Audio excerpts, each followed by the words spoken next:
One more thing. One more thing. That's yours. Well, welcome everybody. How you doing? Good. Who are you? As Mike so rudely interrupted me, I'm not Mike McCroskey. It's Joe Thompson, president of this Larry Durker chapter of SABR. Okay? So this is just kind of weird for us, isn't it? Yeah, no Astro. No Astro. Okay, so, but that's all right. They need some time to rest. That's okay. So we'll just let them rest. All right, so how have y'all enjoyed the playoffs? What playoffs? That was my little joke of the night. What playoffs? I know Scott back there, he's really enjoying the playoffs. But that's all right. So anyway, we have a few guests and a few new members.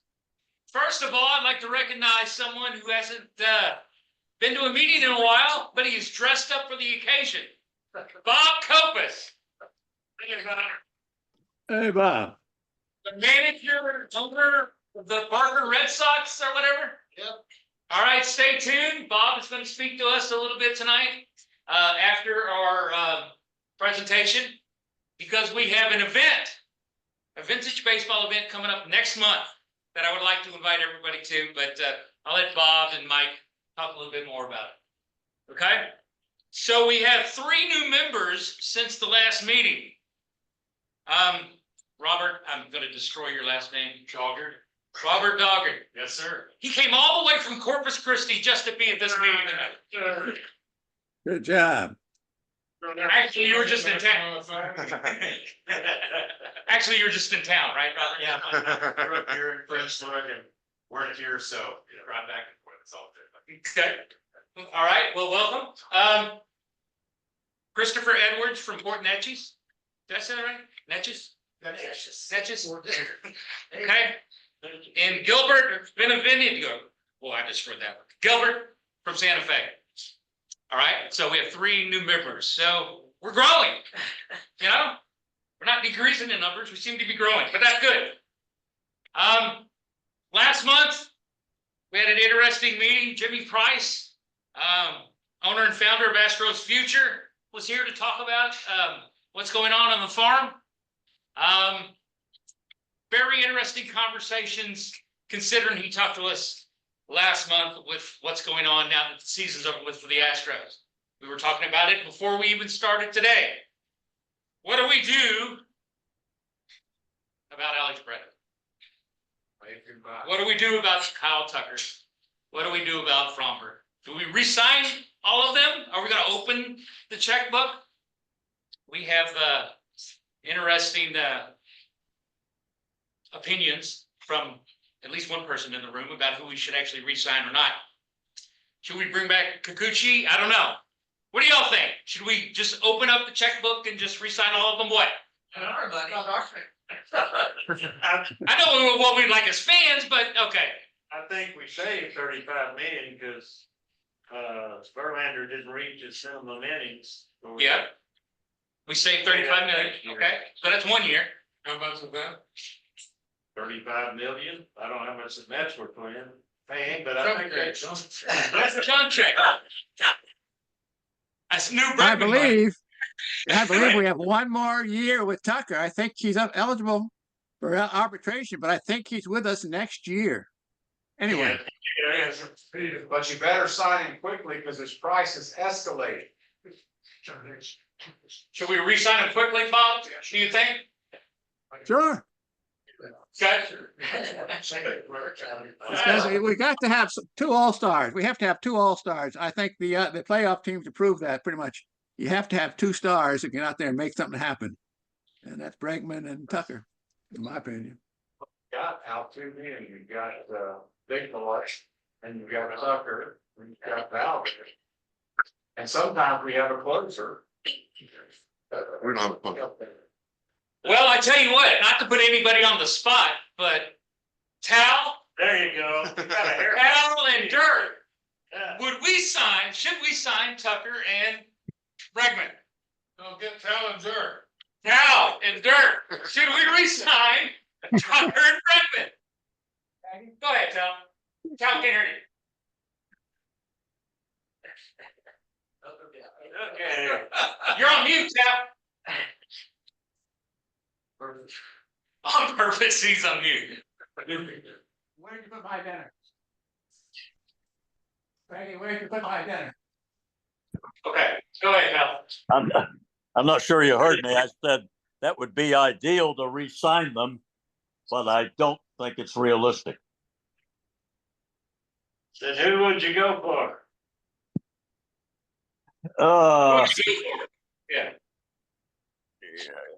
I think it's unrealistic to expect Bregman to be back. I think with his representation and so on, it's very difficult for players. Altuve's been the one exception that has really demanded, or not demanded, but encouraged his agent the fact that he wanted to stay where he was.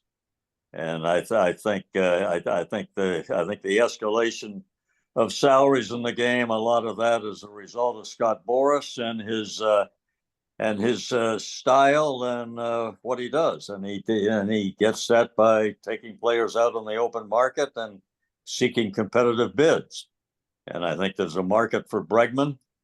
I think it's unrealistic to expect Tucker to make an early decision. He's from a negotiating standpoint, he's much better off playing it out and getting to at least the edge of free agency before he signs. I hope that's not the case, but that's generally the way it works. And the only way to avoid that is to overpay, both as far as length and dollars, and that has not been the program or the formula that Jim Crane has followed. Okay. Who plays first base? Dirk, what do you think? First of all, if you just look at the offensive numbers for Bregman, they're good, but they're not great for a corner in. He's eminently likable because he's a hard-nosed ball player, kind that we've all loved, from Pete Rose all the way on. He's a tough-minded, he concentrates, but he does a lot of things that make you like him. And he's a Gold Glove caliber third baseman, but third base isn't the most important defensive position on the field. Mm-hmm. So that's being said, who do you replace him with? And that is what I don't know. And I kind of think that since we won a championship in Sugar Land and brought a few guys up and down that have done pretty well, that maybe we can fill that hole where the guy doesn't make as much money and spend the money on the guy I would prefer, which is Tucker. Yeah, okay. Good. Exactly. And Stark brought it up. How about congratulations and a hand for the Sugar Land Space Cowboy? What was that? Hey, the Astros aren't in, but at least one team from the Astros affiliates, hey, you can't get rid of us. We're still winning championships, right? So that was, yeah, Mike. Scott was wondering if anyone would like to volunteer to write an article about Sugar Land Cowboys Championship in the newsletter. Would somebody like to volunteer to write a article about the Sugar Land National Championship for the newsletter? Herb? Herb, right? Okay, Herb, good. All right. Thanks up. A couple of interesting things, baseball tidbits wise. It's not, interesting. It's kind of sad, kind of tragic.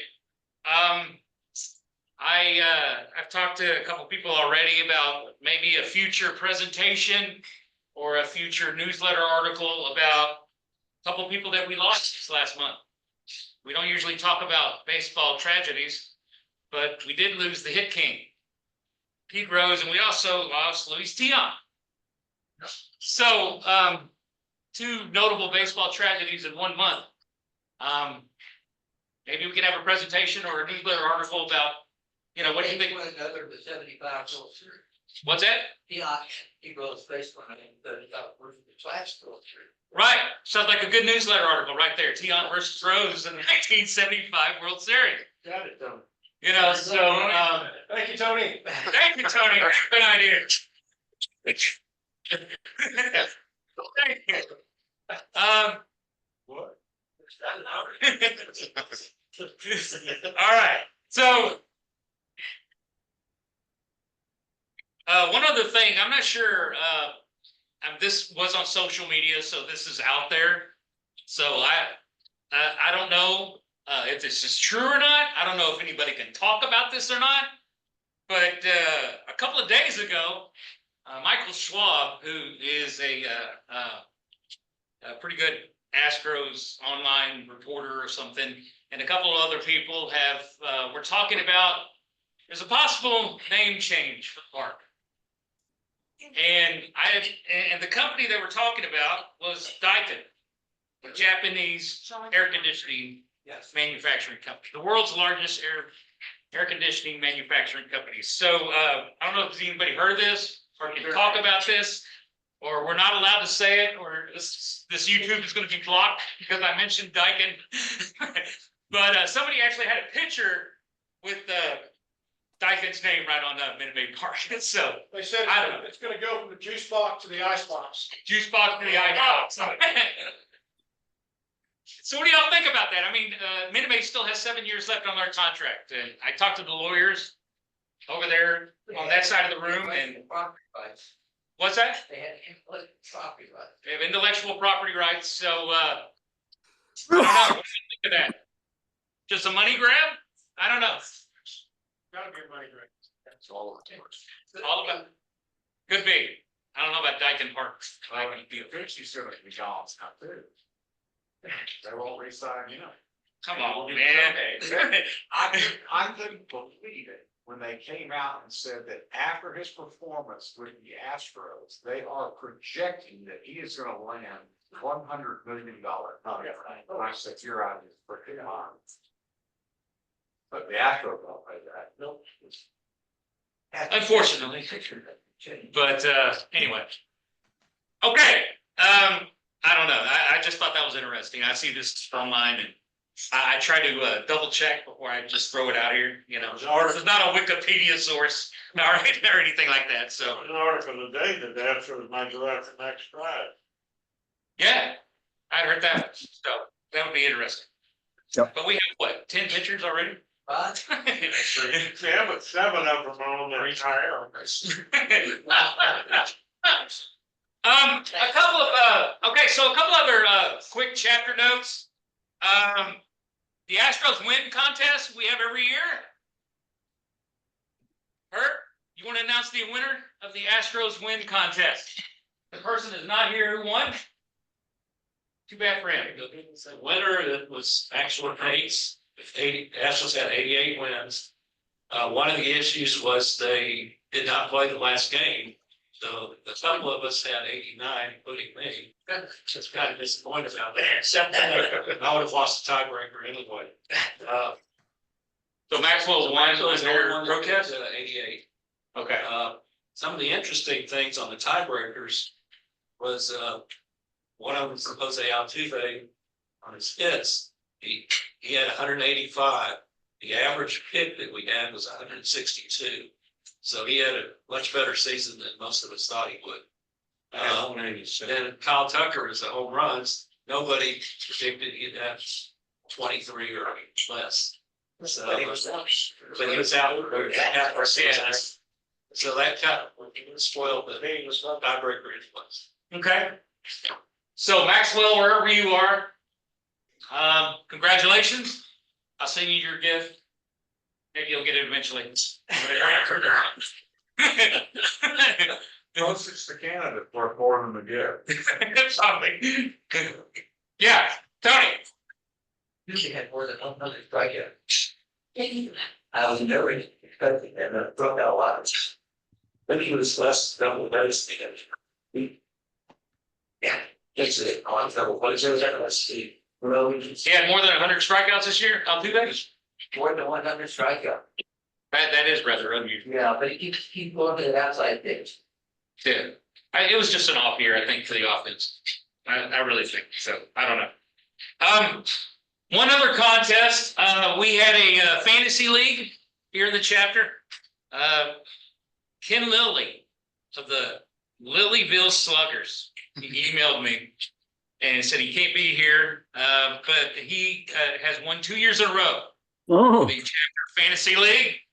Ken Lilley, congratulations. So what this means is for 2025, somebody needs to dethrone Ken.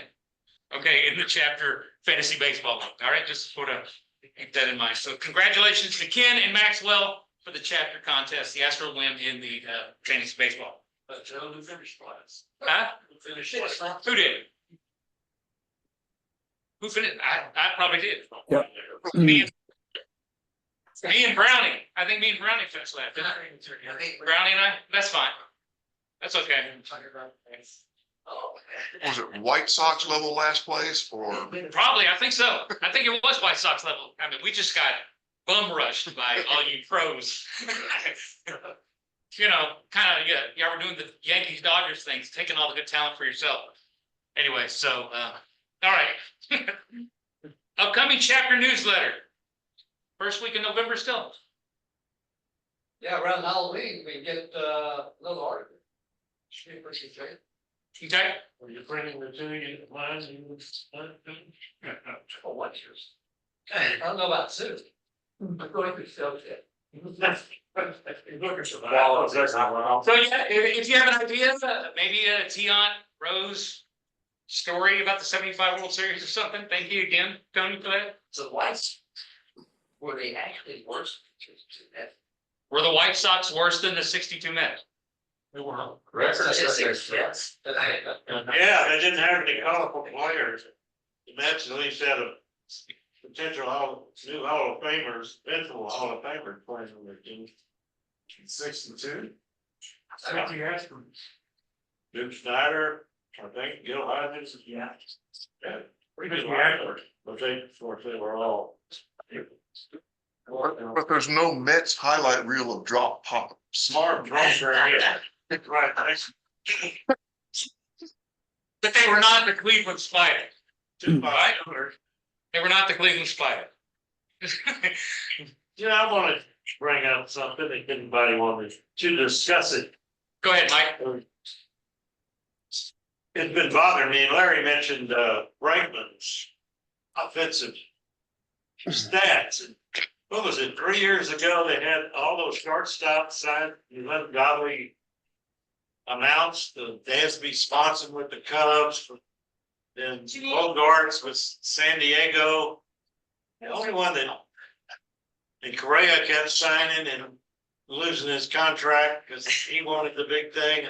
What were the other shortstops? Lindor, one of them. Lindor, and then Seager had that one super year with the Rangers. But I don't think any of them hit 270. And they're all getting a superstar contract. Well, it seems to me like they're throwing some awful big money out for some very poor returns. You can. And the Scott Boras effect. No, but I'm just saying that if you look at it, there's got to be a point where they go, hey, this is pretty stupid what we're doing. I mean, why do you pay a 260 $35 million, $40 million a year like so? Always another stupid owner that's gonna do it, Mike. Yes, just to be a show. Well, they aren't that stupid. They can afford the team. For baseball, baseball. Makes people nuts. People making the argument for Bregman though don't realize, if you look at his numbers, the Crawford boxes have influenced 70% of his home runs.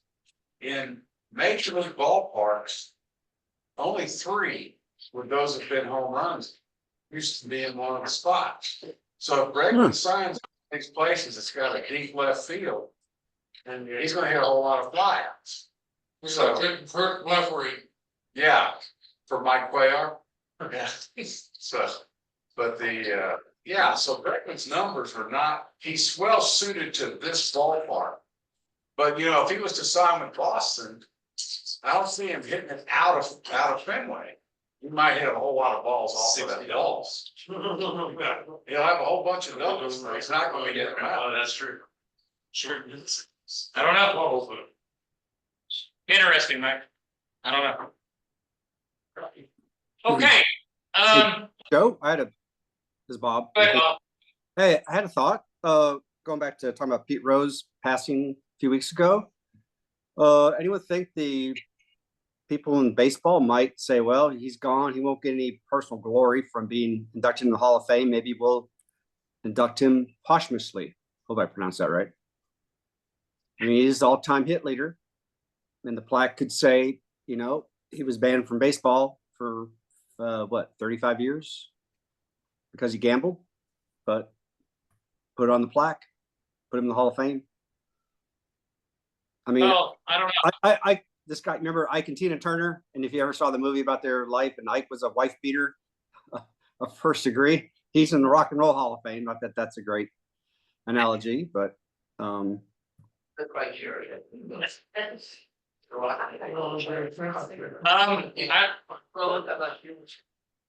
Yeah, I was gonna say, Bob, I mean, they never let Shoeless Joe in. okay. They never let Shoeless Joe in, so I mean, I just don't know if they'll ever let Pete in. Yeah, Gotcha. I don't know. He kind of did it to himself. I mean, I'm sure that conversation will keep coming up over and over again. I just don't think. Yeah. I guess the Hall of Fame is not a baseball history museum, because he's certainly baseball history, right? I think there's a moral flaw. Well, For criteria. but it's because of Pete Rose that they're there. Yeah, so. Well, if they go by moral spots, they better wipe about a quarter of it right now. It's currently in the Hall of Fame. Yeah. I just don't see it, Bob. Honestly, I don't see it. All right, real quickly, the next couple of months, next month, the meeting is November the 18th. We're gonna have David Krell back with us.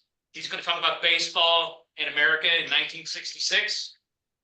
Okay, he spoke with us a couple of years ago about baseball in 1962.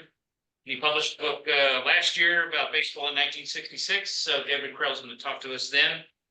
December the 16th, the person I thought was going to talk to us was basically told by his agent, until your book comes out, you don't need to talk to anybody. Okay, so John Miller, he wrote the book about Earl Weaver. It's coming out next March, I think. So John will be speaking to us after his Earl Weaver book comes out in March or April of next year. So we don't have anybody for December 16th right now. So, I'll work on it. but Grant and somebody else that from Channel 11, Jason Bristol, if you're listening, I have emailed and talked to them about possibly doing something. And we'll see if anything comes out of that. Jason was supposed to speak last September. Yeah, so Jason hasn't responded to my emails yet, so he's a busy guy. So we'll kind of see how that goes. So one other thing before we get to the special guest, we at SABR 52, Evan Drillich, y'all know that name? Winning Fixes Everything. He was one of the speakers at the Future of Baseball broadcast panel, and Bob and I kind of cornered him, Bob Darrell and I. He asked him if he would speak to us. We all know the story behind Evan Drillich. Is that okay? We're Houston people here. Are we gonna rip him apart? Yeah. Destroy him? Is it all right? Of course. Is Evan safe on Zoom at least if I invite him to come speak with us? Speaks the truth. He probably welcomed the opportunity. Okay. Say something back. I will reach He's a out good to Evan. guy. Yeah, I'll reach out to Evan to have him speak with us. Besides the Astros situation, he's talked a lot about, he has some very interesting ideas about the future of baseball broadcast as well. He's not the one that cheated allegedly. Huh? He's not the one that cheated. He just reported it. Yeah, but still. No, I swear. No, don't do the crowd. This is a Houston crowd, you know? So, you know, I thought I'd ask, all right? Okay, so let's get to our guest speaker of the night. Samuel Barrett, y'all know Samuel.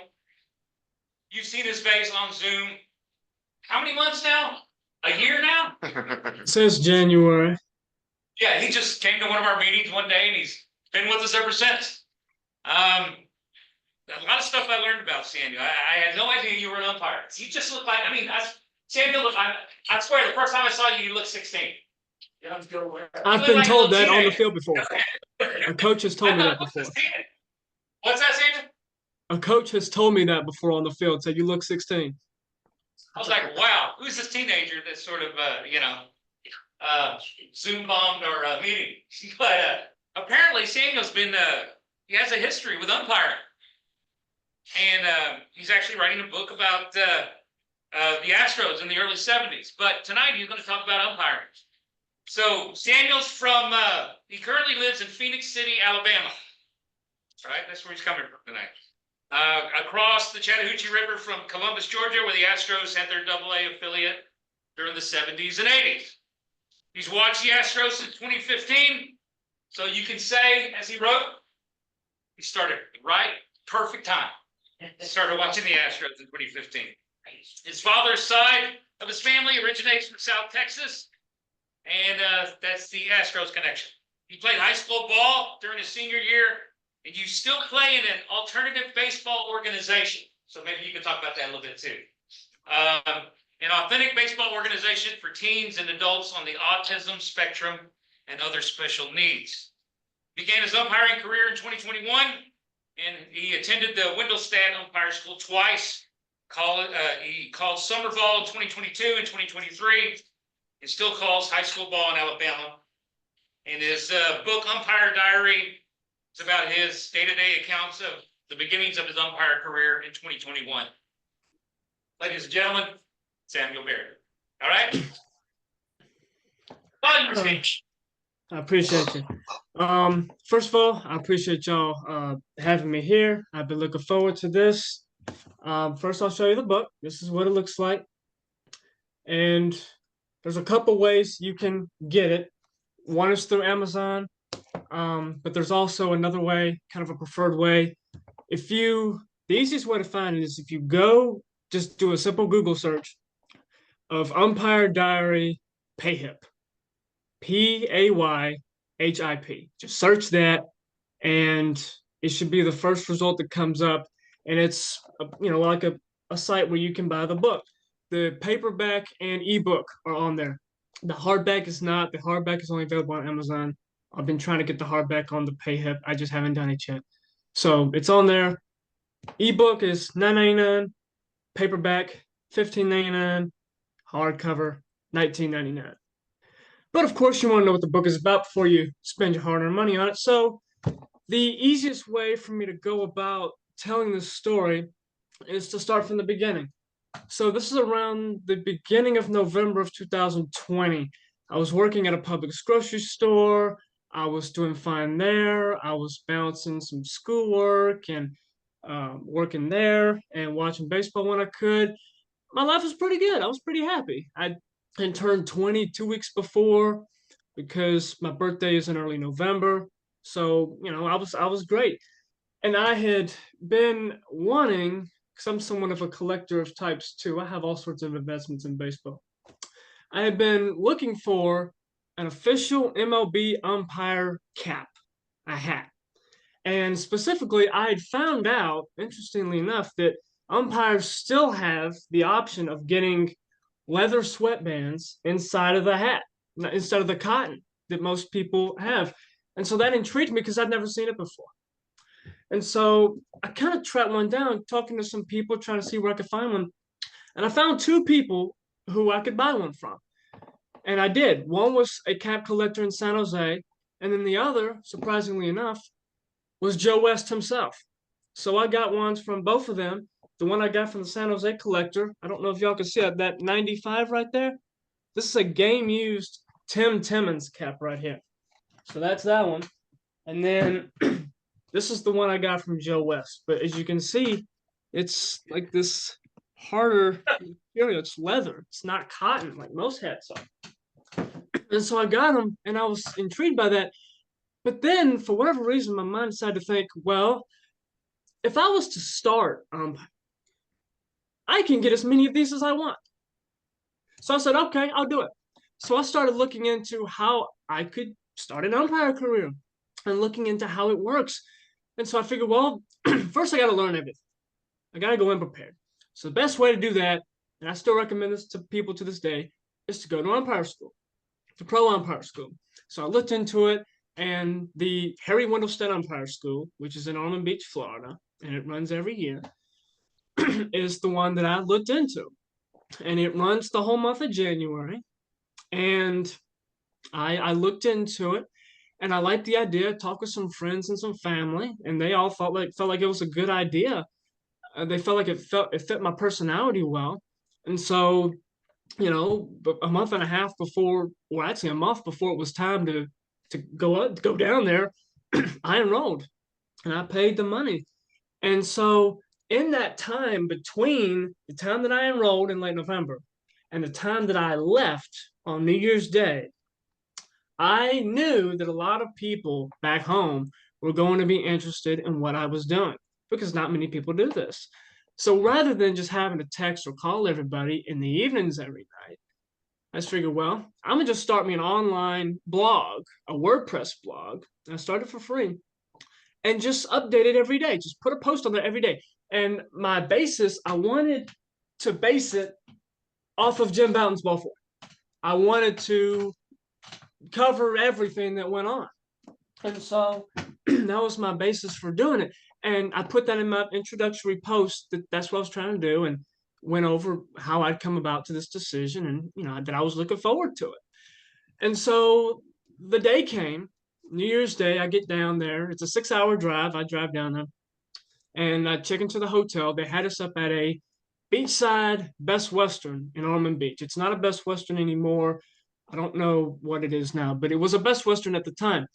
I check in, and I'd never been this far from home for this long. Again, I was 20 at the time. So, yeah, it was kind of unsettling that first night. And I put it in that January 1st blog entry. And you'll get to see that in the book. And so I figure once I get going more, it'll get better, because I felt good about this decision. I'm just a little unsettled right now. It'll be all right. The next day, January 2nd, was the registration day. Everybody goes down there. I dressed up real nice, which you really don't have to dress up nice, but, well, you don't have to dress up nice because the instructors say you can't hide a good umpire and you can't hide a bad umpire. That was a Harry Wendelstedt quote. They said, you know, if you can umpire, we can find you. But it is a month-long job interview, so you want to impress. So I put on a coat and a tie and got down there and got in the line and got introduced to all the instructors down there in a conference room. And they gave us all a duffel bag. It had, they gave us a hat. This is the one I got. It's a plain black one. The second year I went, they gave us one with a logo, but for whatever reason, the first year it was blank. So we got that.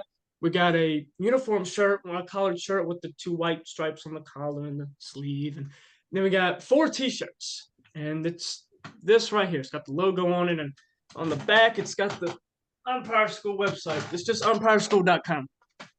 And so since I've been twice, I now have 8 of these. So I got those. And of course, we get a rule book too, which is great. And it's the instructional manual. I mean, it's the textbook for the course, because that's what they cover every day in the classroom, every word of the rule book, except for section 9, because that's the official score. It doesn't have to do with the umpire. So I get done there, I'm meeting everybody, and it's important to remember too, this is 2021. So there were a few things different about umpire school this time that weren't the case in other years. There was still the health concern. So there were less instructors and there were less people, and there were also no professional jobs open because there was no turnover, because there was no minor league season the year before. So there were 3 big league umpires there. Hunter Wendelstedt, of course, Jerry Lane, and Jansen Visconti, number 52. And then there were a lot of minor league umpires too. And so I get done with the registration. During the day, my roommate comes into the hotel room and we go to the field house, which is about 10 minutes from the hotel that evening. And there's 3 baseball fields there. And then there's this field house that we use as a classroom. And there's tables, and we're all broke up into crews. And these crews they label us by, they used Hall of Fame umpire names. Like, for example, I was in crew Donatelli for Augie Donatelli. There was a crew Fremming for Bruce Fremming, a crew Barlick for Al Barlick, so on. And so I was in Donatelli, so we all sat together, again, to try to keep the touching limited. We'd all sit together. So they went through some preliminaries, Hunter did, about what to expect in the course. They all introduced themselves. They called roll, and we introduced ourselves. And then Junior Valentine, who's now full-time big league umpire number 22, he was the chief classroom instructor. And so he kind of went over most of the stuff that night about what we were going to expect from the course, about how, some days we would understand everything, some days we wouldn't, and that's okay.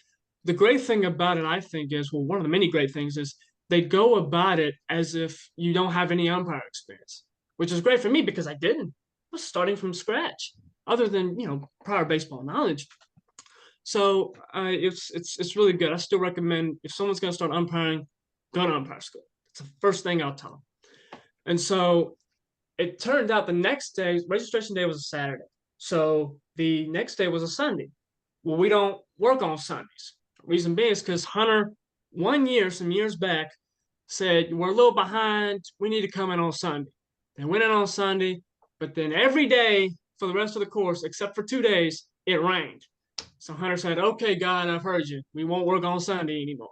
So the next day was a Sunday, so we were going to have it off. So they decided to give us something to work on. So Jansen taught us how to put on the hat and the mask. And yes, there's a specific way to put on the hat, from the back to the front. The same thing with the mask. I don't have it with me, but back, out, and down over the brim. Take it off, out, up over the brim, and then it falls off. So it's pretty simple. And so that's what I kind of did most of the day, that day. And then January 4th, we started the real course. So every day went pretty much 9 a.m. Eastern, we'd start classroom. And then till 11:40, it always seemed to be 11:40, where that would be the time when we would end classroom. Now we'd have some breaks in between, 10-minute break, 5-minute break, 2-minute break, whatever it may be. We would have classroom during that period, and then we would walk out to the fields, and we would all get around field 1, and they would give us a demonstrate whatever drill it is that we're going to do that day. The first day, they went over mechanics and how to make it firm. Later in the course, they went over rotating up to third base or whatever it is. They cover the 2-umpire system, which is also something they cover in the classroom. And so after they demonstrate, we would go to formation. I like to equate formation to players throwing before a game. We all line up with our crews, and they give us a cadence, and we'll call whatever it is, maybe strike 1, strike 2, strike 3, or ball 1, ball 2, ball 3, out, safe. Sometimes we'll be moving when we do it, standard stuff like that. But they really want us to nail that down because the course gets more advanced later on, and they don't want the simple stuff to be an issue. That's why they cover it first. So then after that, then we all get assigned a field. Again, there's 3 fields. So we'll get field 1, field 2, field 3. They'll say crew this is going to go this field for everybody. And then we'll go to the field and we'll drill it. We'll drill the drill we're doing. And then at some point we would see this white van start to drive along this road and then pull in our park. And that's how we knew that lunch was coming in, because they'd start getting the lunch out of the van. And then we get done with the drill. They'd say, field, bring it in to home plate. They talk to us for a little bit, and then we'd go have lunch. A 30-minute lunch break. After that, we'd either finish up that drill Or if we were done, we would go back to field one for another demonstration. They teach us something else, and then we would drill that. And pretty much every day we did 2 drills of whatever it is that we're going over. And so after the second drill, once we all got our reps in, we'd bring it back in to home plate, and then we'd go meet at one of the podiums at one of the fields, and then whether it be Hunter or Junior or Jansen or Tom Hanahan or whoever it is, they would be giving us our end of day remarks. We would listen to them, we'd see if anybody had any questions, and then we'd go home. And that always tended to be around 4 p.m. every day. So, I get a lot of questions asking, what's the typical day like? That's pretty much it. Fortunately, my first year, we really didn't have any rainouts or anything. We really didn't have any weather problems. It got cold, but it wasn't rainy or anything. So that's pretty much how that worked out. The first 2 weeks is basic instruction. Then the second 2 weeks is advanced instruction. So there's a difference in what they teach a little bit, but it all builds on each other. And so then toward the end of the course, of course, they got to figure out, okay, who's ready to get a job and who's not. And I mentioned there were no pro jobs available my first year, but they did have summer college jobs and independent league jobs. So I could still walk out of there with a position that summer. So I was still trying to work on that, and I didn't really know how well I was doing. Going into the last week, I felt like I don't really know if I'm that good. Getting out of the last week, I felt like, oh yeah, I feel really good about this. And so the evaluation day comes where actually I'll back up to the day before. The last day of instruction, we had our final live innings where they really test us on the field and see if we can put everything together that we've learned. And then we kind of have our graduation ceremony, where we're on the field. And again, there weren't a whole lot of families that came down because they kind of discouraged that to keep there being too many people. So they had Jansen, Hunter, and Jerry there at home plate, and they'd call our name out. We'd go and we'd get our diploma from them. And then we'd line up and everybody would do that. We had dinner, and that was how that day went. This is the one from my first year. Yeah, first year. And then it's the one from my second year. And then this one, that's my college degree.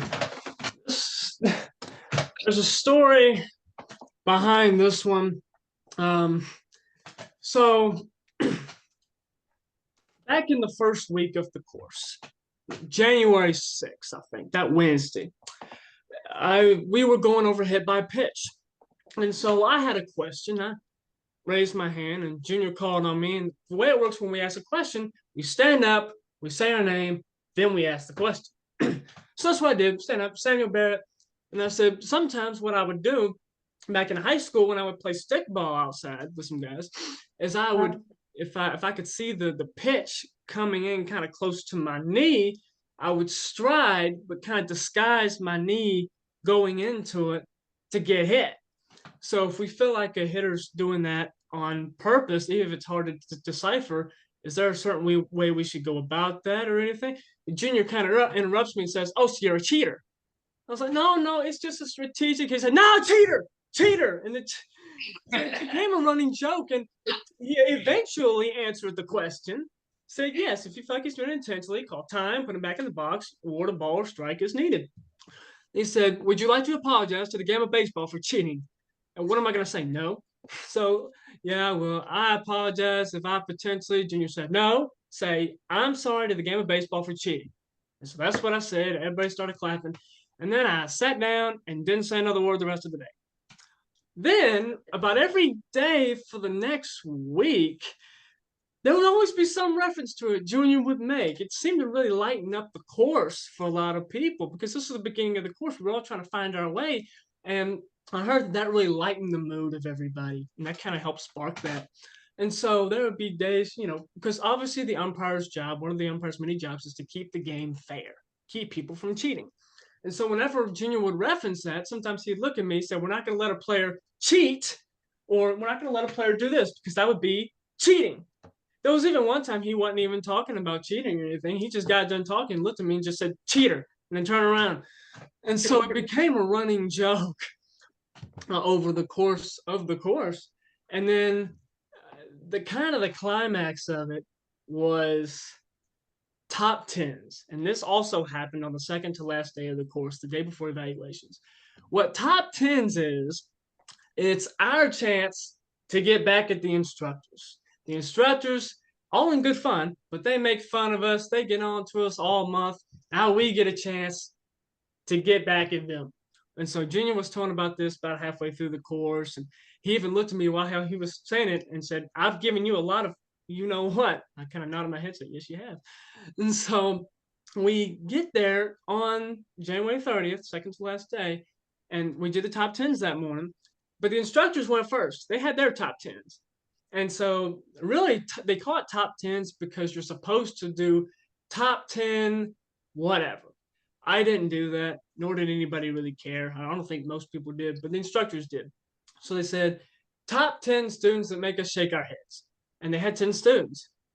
Well, when they got to number 6, Samuel Barrett, the cheater who apologized to the game of baseball. And Junior comes out and said, well, and we have talked to the higher-ups, and we have decided to pardon you. Then he pulls out this framed official pardon that they took the time to print out and frame, reads it word for word, and then gives it to me. I couldn't believe it. They actually took the time. This is the same kind of frame that they framed our diplomas with, by the way. You know, they took the time. So up until that point, there was a little bit of the back of my head that was thinking maybe you shouldn't do the top 10s. You know, maybe you should just be a good sport or everything. There was someone from back home saying I shouldn't do it. But I knew a lot of people had been helping me. Like some people in my study group had been helping me come up with some good stuff for the top 10s. And after this, I knew, yeah, all bets are off. I got to do this. So the way it turned out was everybody in the course had this understanding that I was going to go last because they knew I was going to have the best stuff. So everybody got done. Junior said, anybody else?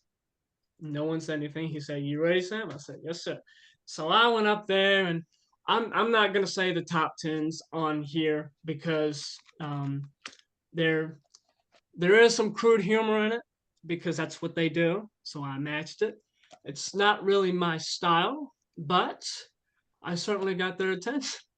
And they loved it. Everybody did. The students, the instructors. Oh man, they loved it.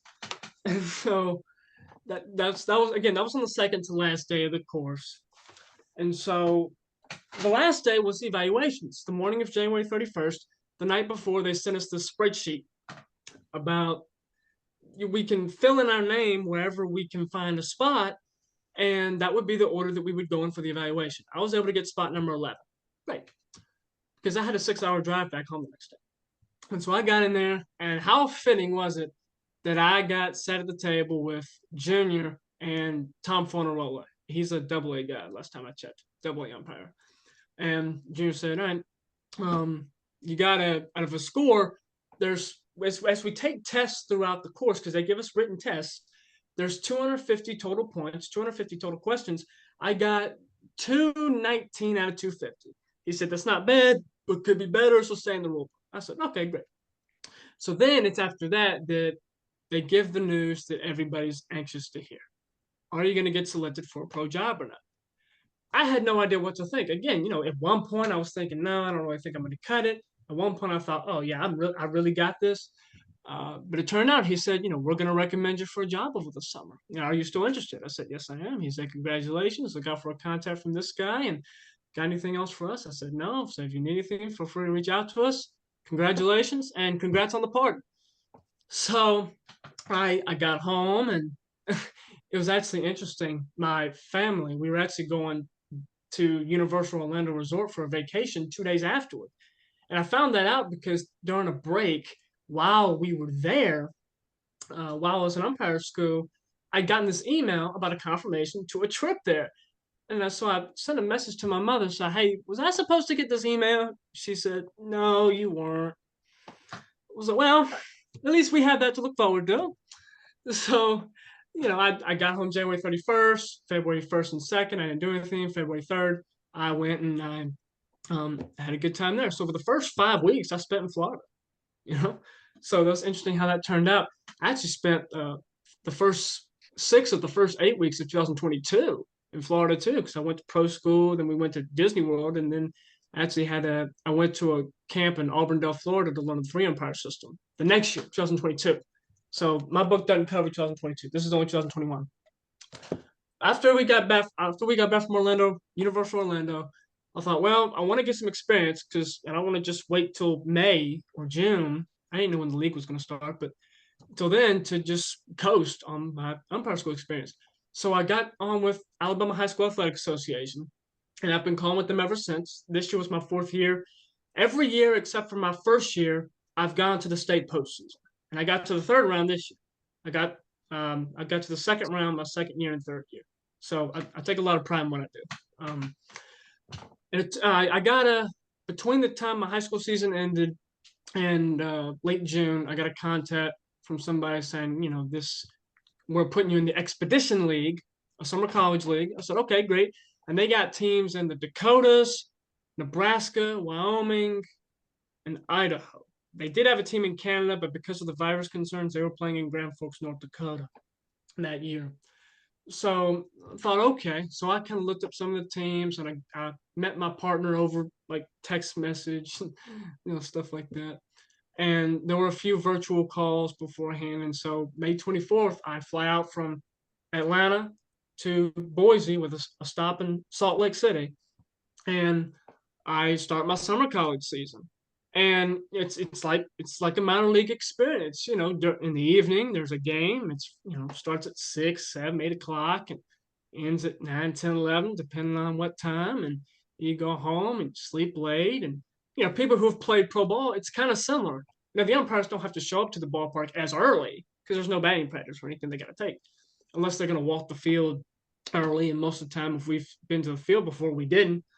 But it's kind of similar to how a player goes about it. And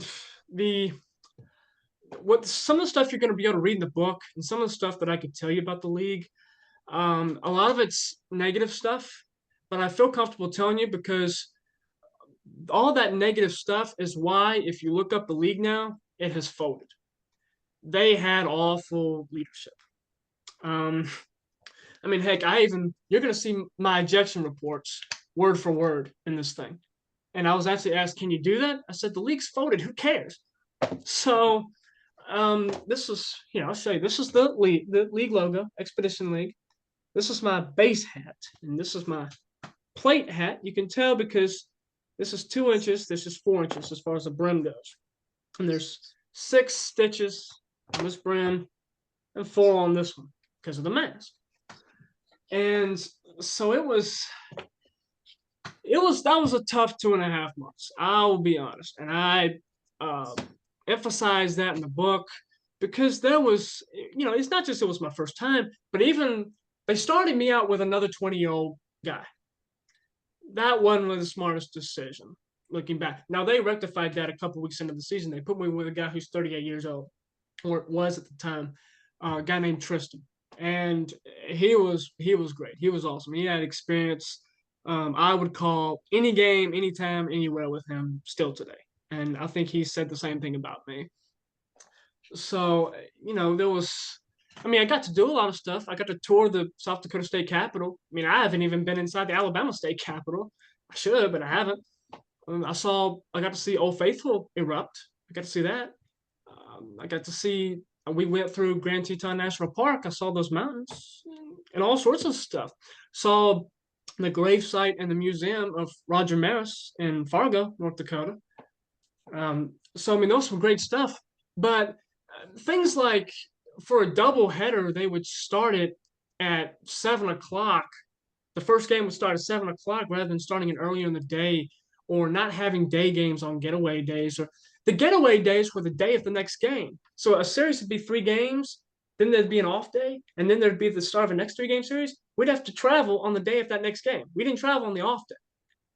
It's stuff like that. It just didn't make any sense. So it wore on most of us throughout that year. And they told us a week beforehand that we were going to get All-Star game information. We ended up not getting it till the day before. So this I'm not going to badmouth people too much, just because that's just not how I am. But the league's not around anymore, so I feel like I can say a little bit more than I would. Again, it's not really my style, but again, facing an awful ball four. Jim Bouton didn't hold back. It's not my intention either. So I got back on August 8th. That was my mother's birthday. So August 6th was my father's birthday. So I had these light blue mask pads that I put in my mask. I actually wore them on Father's Day, and then I wore them on my dad's birthday too. And so Dickinson, North Dakota, had my last plate game August 6th, had my last game on the bases on the 7th, then the regular season ended. And then I went home the next day, flew out of Bismarck, North Dakota, flew to Minneapolis, then to Atlanta. Going to Minneapolis was nice because I got to see out of the window Target Field. It's nice. And then there was, as I was getting on the tram going from the gate I was coming from to the gate that my next flight was going to be on, there was a stop and the door opened and there was this big old Minnesota-shaped Twins logo. I was like, I wonder what that is. I stood there for a little bit thinking the tram was going to take off, but it didn't. So eventually I just decided to walk off and see what it was. Turned out it was a restaurant. I was like, well, I was going to get something to eat anyway. I'll just eat here and get back on the tram when I'm ready. So I did. The Astros were playing the Twins in Houston. Got to watch that. And then I got a couple of Twins baseballs. That was good too. And got back on the tram, got on the plane 3 hours later, got home, and there was candy on my desk here for my family, welcoming me back home. A family friend had come with us to Atlanta too, and so it was great. So this is more than just the beginning of my umpire career. This is the beginnings of a lot of maturity of mine that I've been through in many different ways. 2021 was a very impactful year of my life, largely because of the events of this book. It was rough in a lot of ways, and it was exciting in a lot of ways. So you'll get to read all about it in the book. Again, Umpire Diary, my personal journey and experiences beginning an umpire career. That's the back cover, in case y'all want to see that. And so also, I did add a couple other things. And again, my ejection reports are in here word for word. And then I have a character list just of people from umpire school and the league and stuff. I put in a Q&A section for a lot of people to ask questions because a lot of people misunderstand sports officials. So I figured, well, if I can help, then it would. And then I have a good conclusion at the end there. And so that's the gist of the beginning of my umpire career and of the book. I would like to address something else too, if I have time, but I know that's not the priority here. So if anybody has any kind of questions or anything about my experience, feel free to fire away.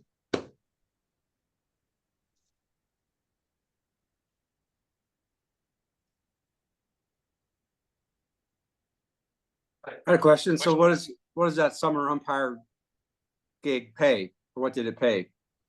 Oh, so I assume you're looking for something more specific than not enough. Yeah. Okay. It was $80 a game, so it was a little over 5,000 for the summer, which is not bad. But it's I've seen better. I've seen people get paid better. Okay. Thanks. Do you have a contract for next year? Where are you going to be? You have any idea? Probably doing more high school stuff. I called summer college ball my first year, second year, and third year. I didn't do it this year. Just kind of, it wasn't a falling out. More so it was just a kind of I lost communication with somebody. So I didn't do it this year. I'd like to do it again. I wouldn't mind traveling to a league again, although I would want to know who my crew is and where I'm going to be traveling, because after the Expedition League, I'm kind of wary about stuff. So I wouldn't be against it, but I'd have to have a lot of information before I did it again. So more than likely, next year for my 5th year umpiring, it's going to be more Alabama high school stuff. I get Auburn High School, the same city Auburn University is in. They're real good. They got a lot of good people there. And there's also some high schools north of there that I like calling at. So I like doing it. High school is my favorite level to call. So I'm just going to intend to ride that out. Go ahead, Mike. So, and all this classroom stuff, you get quiz on all the rules and have to memorize everything. Yeah, I mean, there's the tests that they give, not every day, but a few times during the week, starting with the second week of the course. There's typically around 10 questions.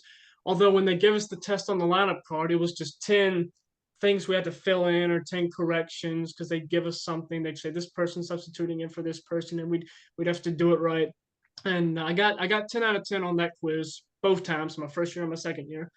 So that was good. Who are you talking to? Okay. So yeah. Hey, did you ever get injured umpiring? Yeah, sorta. Let's see, twice in the same week, I got hit by a line drive when I was on the bases. One of them was in Grand Forks, North Dakota. I got hit on my thigh. It hurt, but I was okay. A week later in Sioux Falls, I got hit right on the top of my left foot, and that hurt a little bit. I had trouble walking for the next week or so, because these are line drives off the bat. It wasn't a ground ball or anything, and sometimes these can be 100 miles an hour off the bat. I don't know how fast this one was, but it was fast, fast enough to, hurt me. So I've had that happen. I've also had my mask knocked clean off. In fact, I don't have it, but if you look on my mask, the ear protector has a bend in it now. It's no longer straight, it's bent. That's because in Butte, Montana, in the top of the first inning, and these are 9-inning games, top of the first inning, square in the face, I get knocked. I had a headache the rest of the game. That one was tough. So yes, I have been injured. I've never had to leave a game. It was funny, earlier this year, my first round of my high school games, I was working on my stance at first base, doing 3-umpire system. They do 3 umpires for postseason, at least here in Alabama high school. And I was getting closer to first base for potential pickoff plays. Well, I figured, I want to be careful because I don't want to get hit or anything. Well, sure enough, this one pitcher fires around, first baseman misses it right on my forearm. Oh, and so I have been hurt on the field before. Again, I've never had to come out of a game, but I have, I guess, been injured, as you could say. How long do you think you'll keep this up? How long will you keep it up? Umpire. Probably as long as people still want me. I mean, I'm young. I got good eyesight. I know how to reason with people. A lot of the players tend to get along with me because I'm not much older than they are. In college cases, sometimes I'm the same age as them. So, as long as people still appreciate what I do and treat me with respect, I'll keep doing it. What was the biggest difference between the first year and the second year of umpire school? Oh, I hardly got nervous on the field. When my first year, I got nervous every time I'd walk on the field. My second year, particularly after I went to the 3-umpire camp that I did in early March in Florida, whenever I'd have a game on the bases, I didn't get nervous. Now, I did behind the plate, but then even that started to wear off. Third year, fourth year, I don't get nervous anymore. I mean, sometimes I have the feeling of, I really want to do well in this game because it's opening day, or because it's a varsity, or because it's, a matchup of 2 really good teams or something like that. And I want the teams to be the ones deciding the outcome, not me. Because if you look on a ticket stub, it says this team versus this team. It doesn't say the officials on there. So I want the games to stay between them. So, I mean, the difference between first year and second year, more knowledge, because I'd been to umpire school again, and also learned from some college umpires down at the 3-umpire camp I went to, and tons more confidence, almost night and day. How many times have your calls been booed? Well, I mean, it happens. It's, some of that's part of it. Sometimes I'll make a decision and I feel it to be right. A lot of people may disagree, but they have a different view than I do. I mean, they teach us to get in the right view so we can get it right. I mean, I'm not immune from mistake or anything like that. I make mistakes. Anybody does, but I know that I take I take a lot of pride in what I do. I carry 4 values on the field whenever I go out there: honesty, integrity, impartiality, and firmness. If I keep and maintain those 4 things, I don't have problems out there. Again, I've gotten to the point now a lot of people know me and respect me. So if I'll make a call, even if they don't disagree with it, maybe they'll think, well, he's good, or he was in position, or he knows what he's doing, so maybe he was right. Or if they talk to me, they know how to talk to me. They don't treat me like a punching bag. They treat me like a human being. Most of the time, you see people get into it on TV or on the field or something like that. One of them is not respecting the other. You have mutual respect, you don't have problems. And that's a bigger than baseball thing. That's just a human thing. I mean, I know it sometimes seems more complicated than that, not always.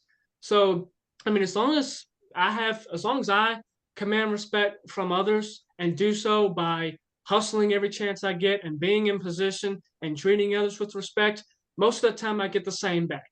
Not that sometimes people won't disagree with the decision, because I do make mistakes. But again, I keep those 4 values on the field. I typically don't have problems. Sammy, I got a question for you. 1, who's your favorite umpire? And 2, do you model the way you call balls and strikes? Do you have a certain way of calling them? Like, certain umpires had their own little style of calling balls and strikes. Well, my favorite umpire, I won't be arrogant and say myself, because I think you're looking for something different. I mean, I know a lot of good guys. I assume you're talking about MLB, right? Or just in general? Well, I mean, I mentioned my partner Tristan from 2021. Again, I'd call any game with him anywhere. I know as far as big league umpires, I know again Junior Valentine, number 22, Malachi Moore, number 44. He's really good. Jansen Visconti, number 52. I'm grateful that I know a lot of these guys, major league and minor league guys. There are guys that I went to umpire school with that are in AA now. I saw one of them in Montgomery back in July. And I mean, you can just imagine, it was back in 2 years ago. 2 years ago, we were at the same hotel and same fields together. Now he's gotten all the way to AA, and I'm on the grandstand. So, it's as far as favorite, just guys that I know. As far as my mechanics go, again, in umpire school, they teach basic stuff. Strike and out both look like that. Just simple stuff, because they want to make it simple for everybody to comprehend it, and so they can properly evaluate everybody. And then safe is that. As far as balls and strikes go, I've gotten to the point now, I'll see the pitch, watch it in, come up, and then I'll look this way and then pop it out and keep my face this way. I don't like to look this way when I point, because there ain't nothing going on over here. Field's this way. So I'll just come here, pop it. Okay, 1 or 2 or whatever that is. Ball, a lot of people just kind of keep it simple. They'll just say ball and then get up. I yell it. I say ball. That's what I do. And then strike 3 calls. I've played with this one a little bit. I've kept the same one since 2022. Depends on the batter. If it's a right-handed batter, I'll go to my right. This way, come back that way. Left-handed batter, exact opposite. Cool. All right. All right. Have you objected anybody? I sure have. I sure have. I don't take a lot of, guff from most people, because the way it works, if you don't enforce proper conduct, they'll keep doing it. Again, a life thing. You teach people how to treat you. If somebody's doing something that's not okay and you allow it, you're telling them it's okay. If it's not okay, you've got to get them to stop. Now, how you get them to stop? Well, it depends on the situation. Maybe you just look over there, and that's enough to get them to stop. Maybe you have to tell them, hey, that's enough, or I've got it, or something like that. ideally you don't want it to end in kicking somebody out of a game because nobody wants homework.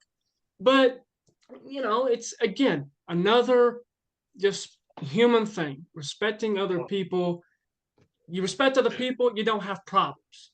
I don't care how bad a call may seem.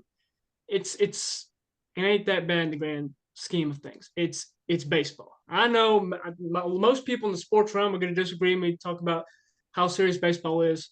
It's not. So, I mean, it does get that simple.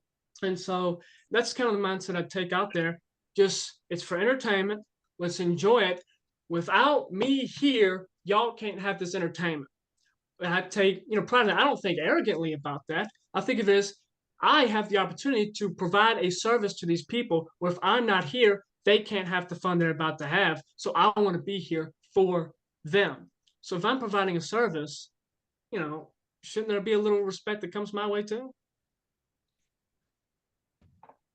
I don't know if that answered the question.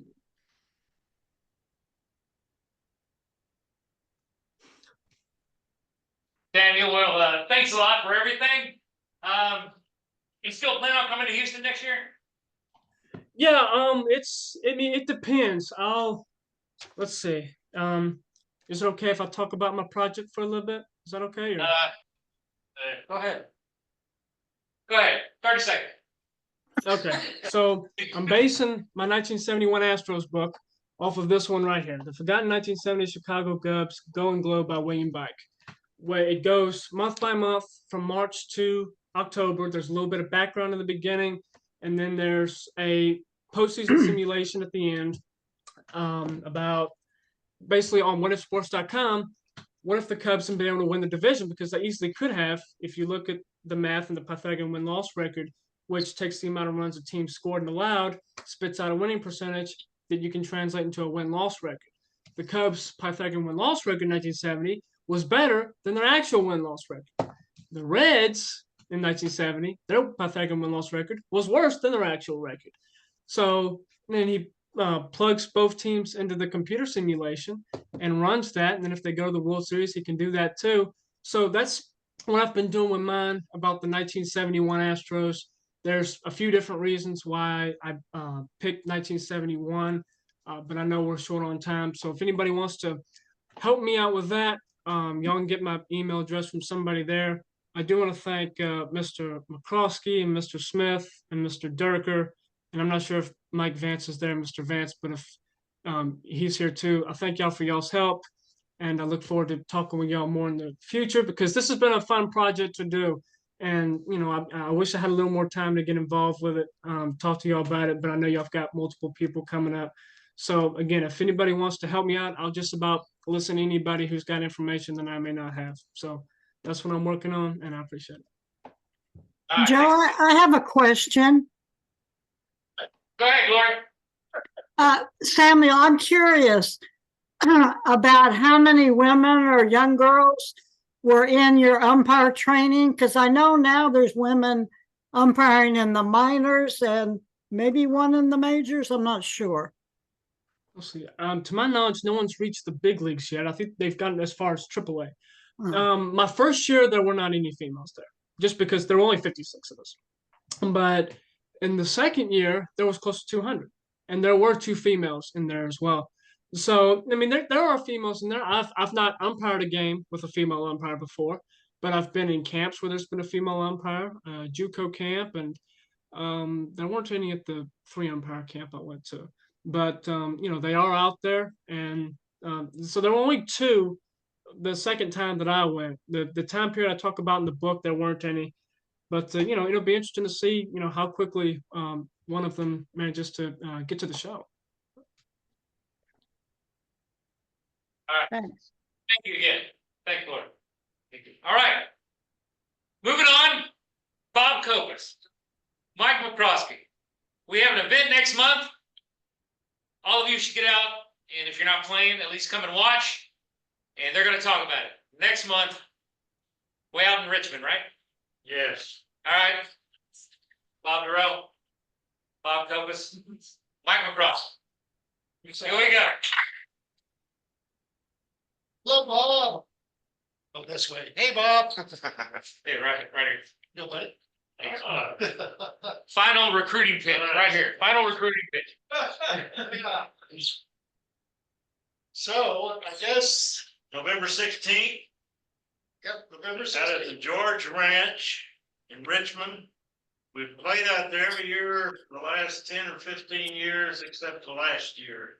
And I don't remember why, then I don't think they had it during COVID, so maybe it's been 2 years.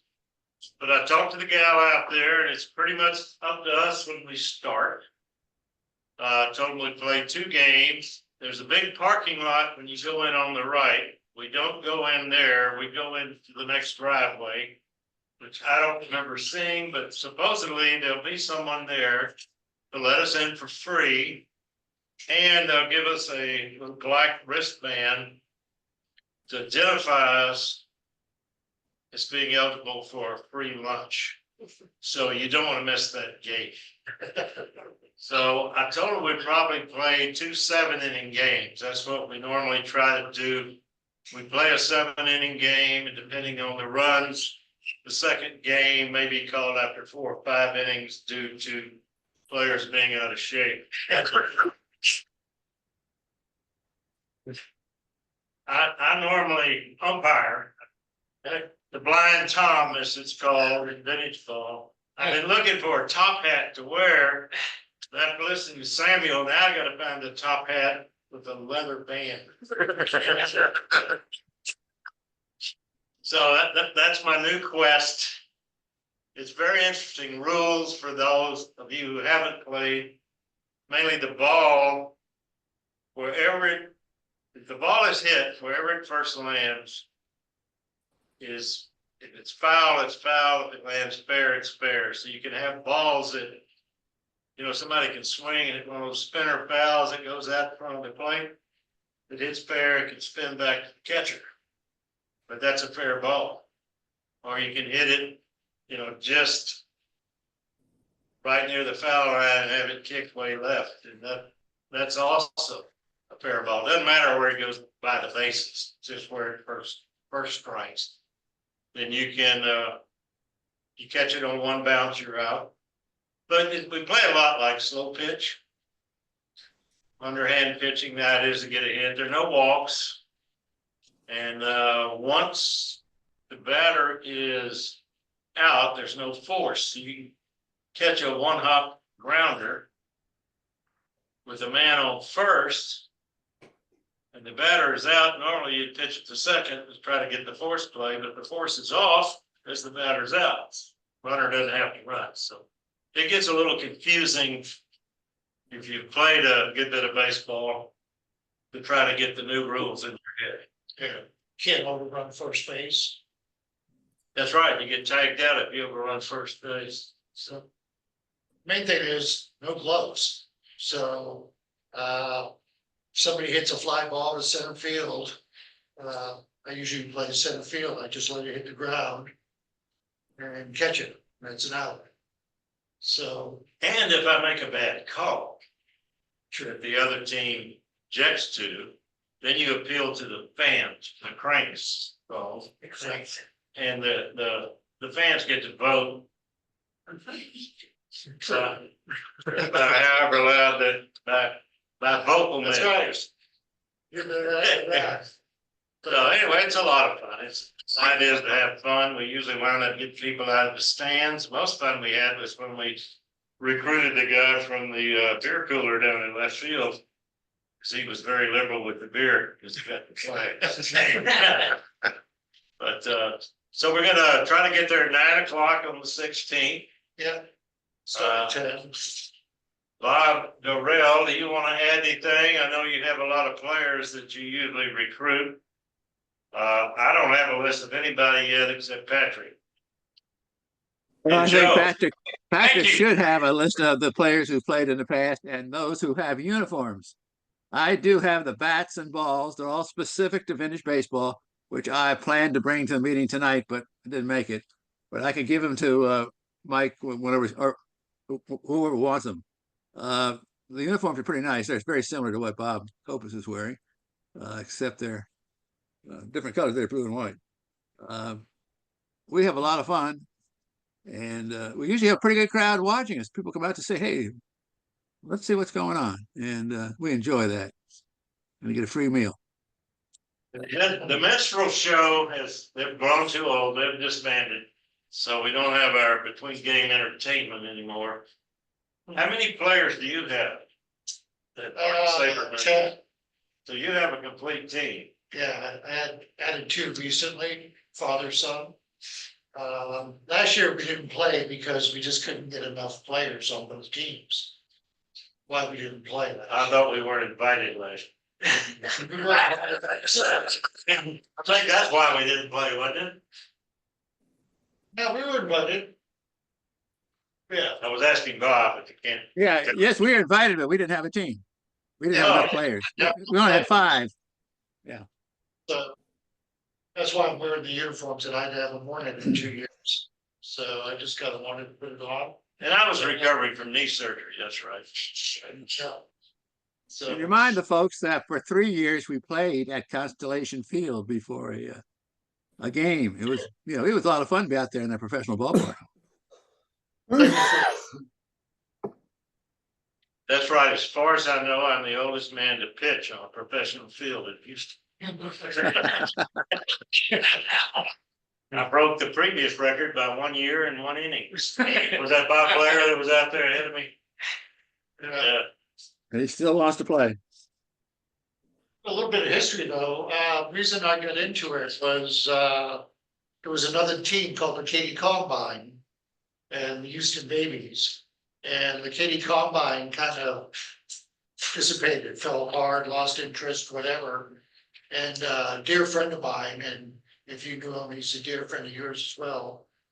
Bill McCurdy. Yeah. Great guy, got me involved in this SABR group. Came up to me about 10 years ago and said, would you be interested in putting together a vintage baseball team to play against the Babies? And I said, absolutely. So I spent the first 17 years of my life growing up in South Boston. I saw Louis T.Off pitch a couple times. Saw Yastrzemski play, Jim Rice, Fred Lynn, Rico Petrocelli, Carlton Fisk. Goes on and on. Saw the Yankees play there multiple times. It was great. So I came up with the Barker Red Sox. I live on the west side of Houston. Barker Reservoir's kind of around that area, and I just being a Red Sox fan, I own the team. Manage the team, coach the team, and I play as well. So we put it all together, and we've been playing ever since. Just I lost about 4 players due to 3 of them moved away to other states. You know, it just happens. So, And the Red Sox have won a game. and what? Have won a game Yeah. or 2. Yeah. Good McCurdy's story. The first time I went out to watch at George Ranch, I wasn't planning on playing, but everybody got tired and they asked if anyone could pitch. I used to pitch slow pitch, so I volunteered to go out there. So the game could continue. Had a little trouble throwing the ball over the plate, but when I did, they hit the ball and there was a hit, there was an error. And anyway, about the first 7 or 8 guys got on through one way or the other. And I finally got somebody made an out. McCurdy hollers, McCroskey, congratulations, you have an earned run average now. It's a big one. All good fun, yeah. So anybody that wants to play, I guess you can, are you taking the list, Patrick, or am I taking care of the players? How are we doing that? Or we'll work it out. Email me or Patrick or both of us if you want to play and come out. It's good if you do volunteer to play that you actually show up. Because we'll probably try to get out there about 9 so we can loosen it up, roll the ball around a little bit. We'll start a game about 10. I mean, we're on no schedule other than our own. We could play at 10:30. Doesn't really matter. It's just, just us guys out here. Yeah, it's a lot of fun. Come watch. I've actually pulled somebody out of the crowd to play on my team in the past just because I didn't have enough players. And they have a blast doing it sometimes. It's a little boy about 10 years old, one year, he just had a time in his life. And if you haven't been to the George Ranch, it's their Texian days, although they've changed the name to something else this year. So it's an old working ranch that's, I think that longtime mayor, part of his family, I think it's been in operation since about 1850, and it's still a working ranch. But they do demonstrations like branding and cow roping, and they have a lot of stuff for the kids out there. So it's really a nice family thing. If you got a couple of kids or grandkids you want to bring out and watch it and play a little ball, there's a lot of other stuff to do out there also. It's a lot of fun. They have food and vendors, and it's just a nice day. And what they try to do is demonstrate what ranch life was like about 100, 150 years ago. And they do a really good job of it. They got a lot of animals out there, and I'm not sure if a lot of Texas ranchers kept alligators on the ranch, but they have those out there too. Big place too. It's not that far from Brazos Bend Park, so. Anyway, but that's about it, so. But we do have bleachers around and, Yeah, they're setting up the bleachers and we have a backstop, and then I told her we'd bring the rest of this stuff. Chalk line, do we still have that, Bob? I'll look and see. I know we have bases and the other stuff, but I don't know. Buying that at some point at Academy, so, but it helps Yeah. to be able to mark Okay. up. Yeah. Mike, can you still get the ball? Oh, yeah, but my daughter's not here to run for me anymore. All right. so appreciate it. Thank you. Come on up and watch us and have a good time. Then you can have substitute runners, which is interesting. You know, you can do that in the majors up to 1950. I didn't know that till recently.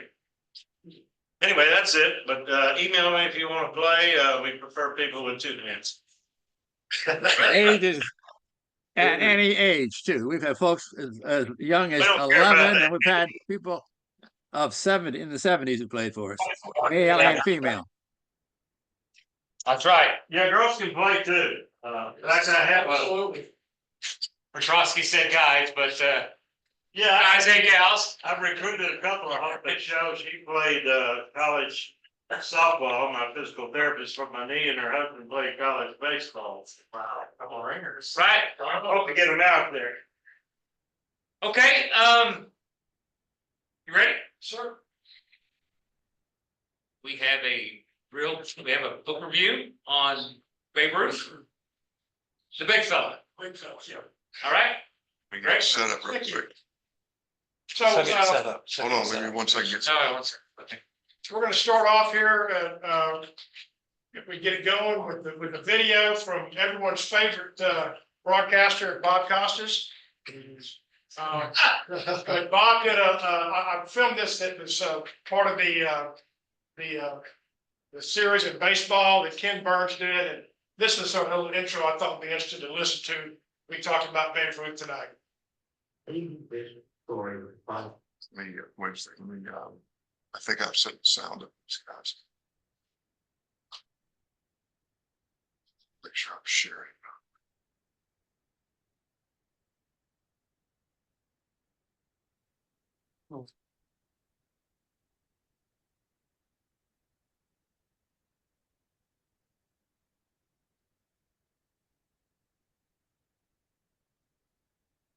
Maybe this story, which is probably apocryphal, gets to the heart of it. An Englishman and an American having an argument about something that has nothing to do with baseball. It gets to the point where it's irreconcilable, to the point of exasperation, and the American says to the Englishman, screw the king. And the Englishman is taken aback, thinks for a minute and says, well, screw Babe Ruth. Now think about that. The American thinks he can insult the Englishman by casting aspersions upon a person who has his position by virtue of nothing except for birth. Nothing to do with any personal qualities, good, bad, or otherwise. But who does the Englishman think embodies America? Some scruffy kid who came from the humblest of beginnings, hung out as a 6-year-old behind his father's bar, a big, badly flawed, swashbuckling palooka, who strides with great spirit, not just talent, but with a spirit of possibility and enjoyment of life across the American stage. That's an American to the Englishman. You give me Babe Ruth over any king who's ever sat on the throne, and I'll be happy with that trade.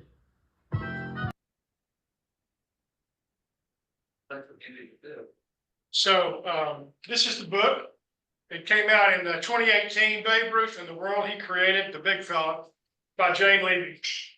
I'll pass that around, but please keep the marinara sauce. So the book's organization, first of all, Jane Leavy has done a few other books. In fact, one of them is Sandy Koufax, The Legacies Left. I don't know if y'all ever read this book. I highly recommend it. It's a great book. And the way she did this in this book was she took a non-traditional approach with the Babe Ruth book as she did here. Here she goes through Koufax's life by interweaving it with the 9 innings of the perfect game he threw against the Chicago Cubs in 1965. And with this book, she interspaces the Babe story with the victory tour he took with Lou Gehrig and others after his historic 60 home run 1927 season, orchestrated by his agent, Christy Walsh, who I'll talk more about in a moment. So this is the techniques that she brings to it. It's a 21-day breakneck tour of the U.S., with each chapter highlighting a piece of the Babe story. And this is how they went through all across the U.S. And we can go to the next one. And I'll leave it to the interested readers to learn more about the details of the breakneck pace that Christy Walsh put the Babe, Lou Gehrig, and other players through. The tour was a big money maker for all of those guys. Okay, the origin of the nickname Babe. In the book, she gives us a taste of Ruth's early years. His family nickname was Little George. But go ahead to the next slide. How his nickname came about was the owner of the Baltimore Orioles signed 20-year-old Ruth to a $600 contract for the 1914 season. Since Ruth was a minor and in an orphanage, this is Jack Dunn, owner of the Baltimore Orioles, had to sign 2 contracts, one for baseball and the second to be Ruth's guardian. Since he was known as Jack Dunn's baby, but they soon shortened it to the Babe. 8 months later, his contract was sold to the Boston Red Sox, and the rest is history. So go to the next slide. So he was, we all know, born George Herman Ruth Jr., February 6, 1895, at the home of his maternal grandparents. It had no running water, no indoor plumbing, no gas or electricity. And runoff, yes, that kind of runoff, was collected in the center of a banked cobblestone street. There were no sewers. The 1900 census described this neighborhood as residents as quote unquote poor white. They lived in tenements that squeezed between factories. The lightning rod shop operated by Ruth Seeger's father was just around the corner.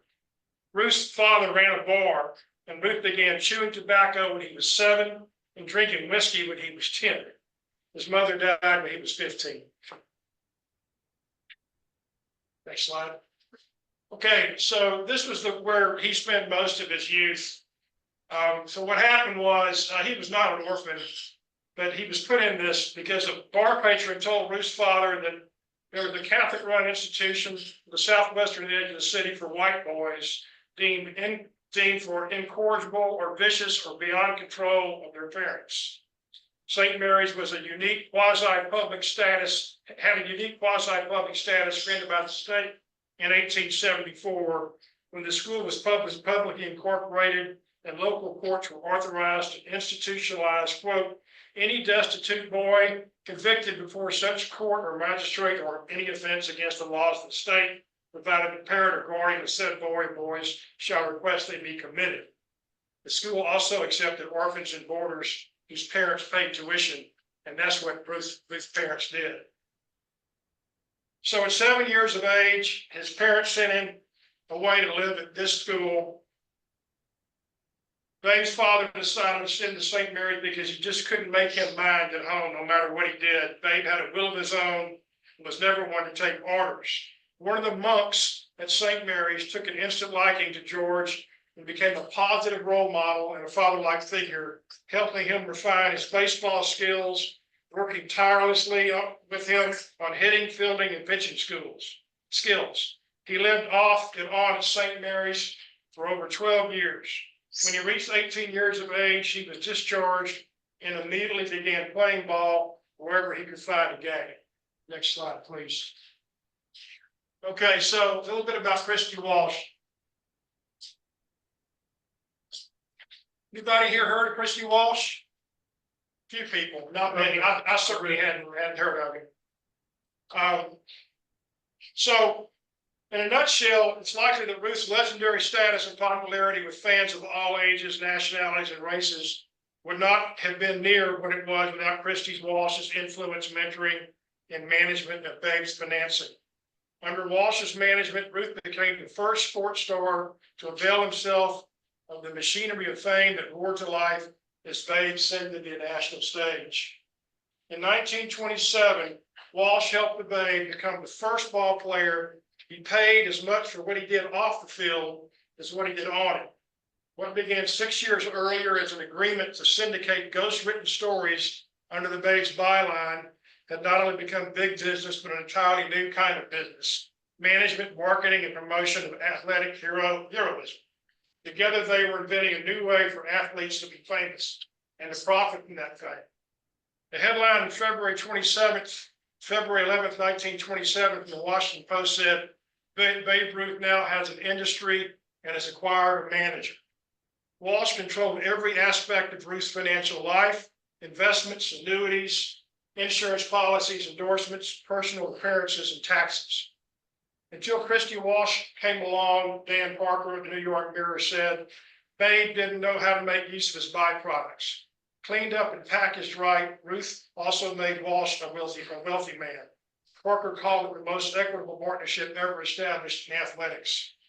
Once he had Ruth under contract, other big names quickly followed: John McGraw, Walter Johnson, Ty Cobb, Miller Huggins, Roger Hornsby, and Garrett. Also some gridiron greats of the time. Walsh was a visionary. He saw that the new kind of stardom was emerging, one grounded in personality and amplified by marketing and technology, by the repetition and dissemination of images in the new tabloid press.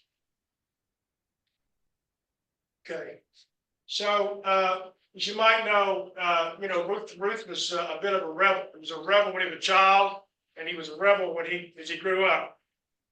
So he really challenged the inherent advantage of the owners. He challenged the salary structure of the sport. He challenged the authority of the baseball commissioner to dictate where and how players made money in the offseason. He challenged the notion that stardom was the sole province of saints and movie stars. He challenged the autonomy of team owners by hiring Christy Walsh to promote and protect his interests. Next slide. Okay, by the fall of 1927, Ruth had completely reshaped the game of baseball, bending it to his will. Little ball and the short-sighted micromanagement of his outside talent and personality were themes of the past. Ruth had taught America to think big, quote unquote, watch my dust, Ruth would say. He kicked up a whole lot of it in 1927, rounding the bases 60 times while breaking his 1921 home run record.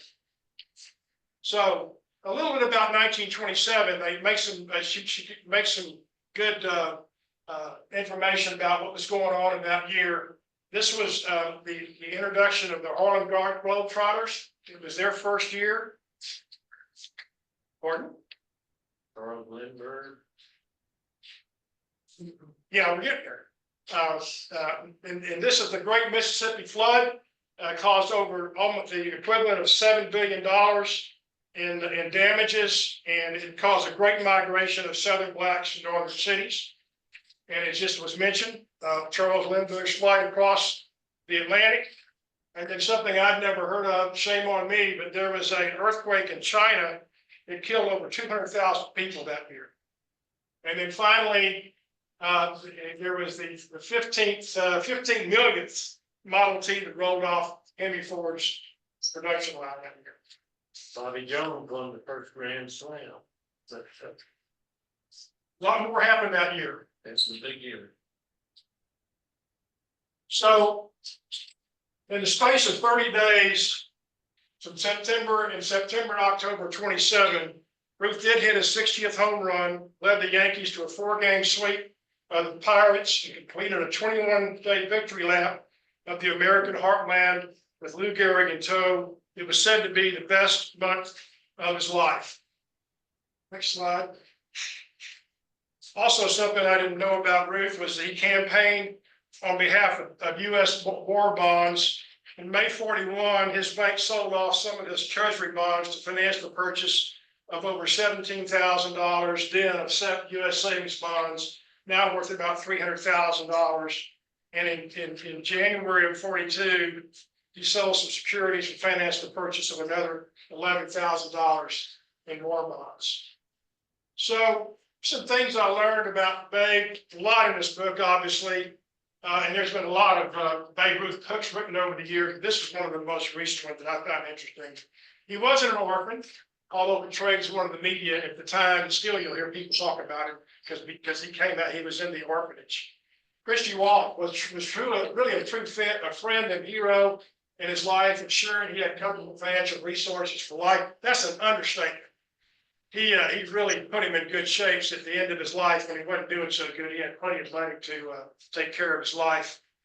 He went out of his way to, this I didn't know anything about. He went out of his way to engage with playing exhibition games, the Negro Leagues, thumbing his nose at the commissioner. As a result, he was relentlessly heckled by opposing players and fans alike. Some teammates called him horrible racial epitaphs. I won't quote them here. Rumors swirled that he was part black, and black fans loved him even more because of that, thinking him one of their own. Genealogists have since disproved this theory. That didn't have any effect on everyone's love of the Babe. He thumbed his nose at Commissioner of Kennesaw Mountain Landis every time he barnstormed against the Negro Leaguers and other touring black clubs as he had since 1918. Ruth was not the only white player to compete against the Negro Leaguers, but he was the Babe. According to Buck O'Neill and Monty Irvin, players in the Negro Leagues were given the equivalent of $1 a day. When the Babe would barnstorm with them, he'd bring $1,500 to the game to be distributed to the teams. Ruth was a longtime advocate of integrated baseball. So this is not meant to be an eye test. I just took this out of the book, but it's the kind of, it shows you his portfolio. Thanks to Christy Wall's detailed bookkeeping, we have this accounting of all of his non-baseball earnings, 1921 to 1938, and this is not adjusted dollars, but he was paid for almost $500,000, and that was in non-adjusted dollars. And go to the next slide, another eye test. But I did a calculation here of his total earnings from the Yankees and outside income under Christy Walsh's management. This is including the 3-year, $25,000 contract he signed with the Boston Braves in 1935. Total lifetime earnings in 2016 dollars was almost $300 million. So he didn't do too bad for himself during those years. Okay, there was a trust set up for Christy Walsh the Babe, and I'm not going to go over all the details here to bore you, but the interesting thing is that he not only did the Babe Ruth Trust not lose money during the stock market crash in '29, but it continued to grow all the way up until 1942. So Ruth was in good shape when he left baseball. Next slide, please. So just perspective, a little perspective is that Ruth remains the best, most remarkable player in baseball history, although we have some guys today that are starting to look like they might be pushing him out of the way at least. He's still ranked first all time in slugging percentage, first all time in the modern metrics of OPS and first who wins a bug replacement. So a few trivia questions. I know this group likes trivia. So this is a little bit off the regular trivia questions about the Babe, but when he was transitioning to be a pitcher in 1918 and 1919, any idea what his ERA was? 2.18. A little higher than that, 2.55. Wow. Still pretty good. And of course, who's sitting next to Ruth in this picture? Shoeless Joe. Shoeless Joe. Shoeless Joe. Okay, where's that book? Right there. Oh, okay, so any marinara on it? Did you get some marinara on it? Okay, so this is a copy of the book, and this is going to be the trivia prize for this next question. How much did the Babe's bat weigh? 40 ounces. 42 ounces. 44. 38. 48. 50 ounces. What? 52. What? 54. 54, you won by keep guessing. Perseverance. Perseverance. All right. So anyway, that's my presentation, and I learned a lot about the Babe. I was talking earlier about him before the meeting starting, is that, I was born in 1954, and so always heard about Babe Ruth, but always heard sort of the headlines, didn't know much about it.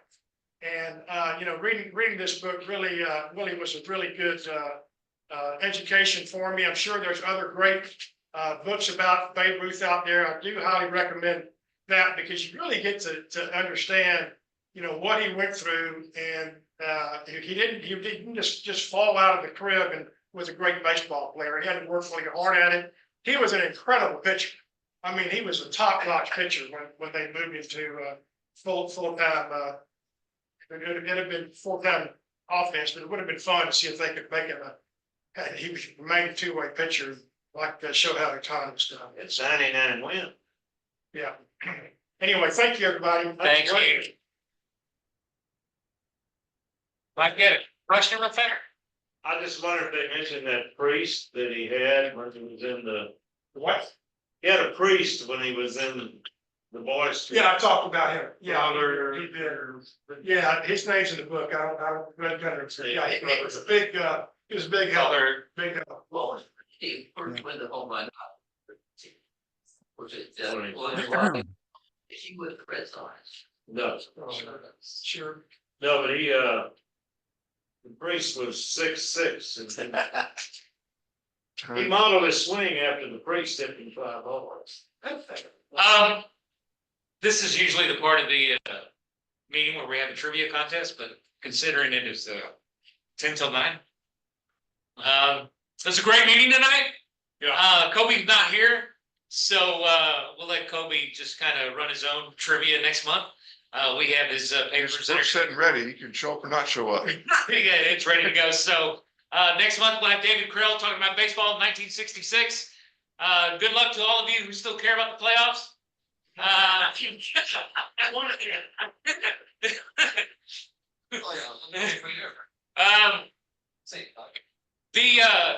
Does the Space Cowboys still have those AAA National Championship hats on sale down in Sugar Land still?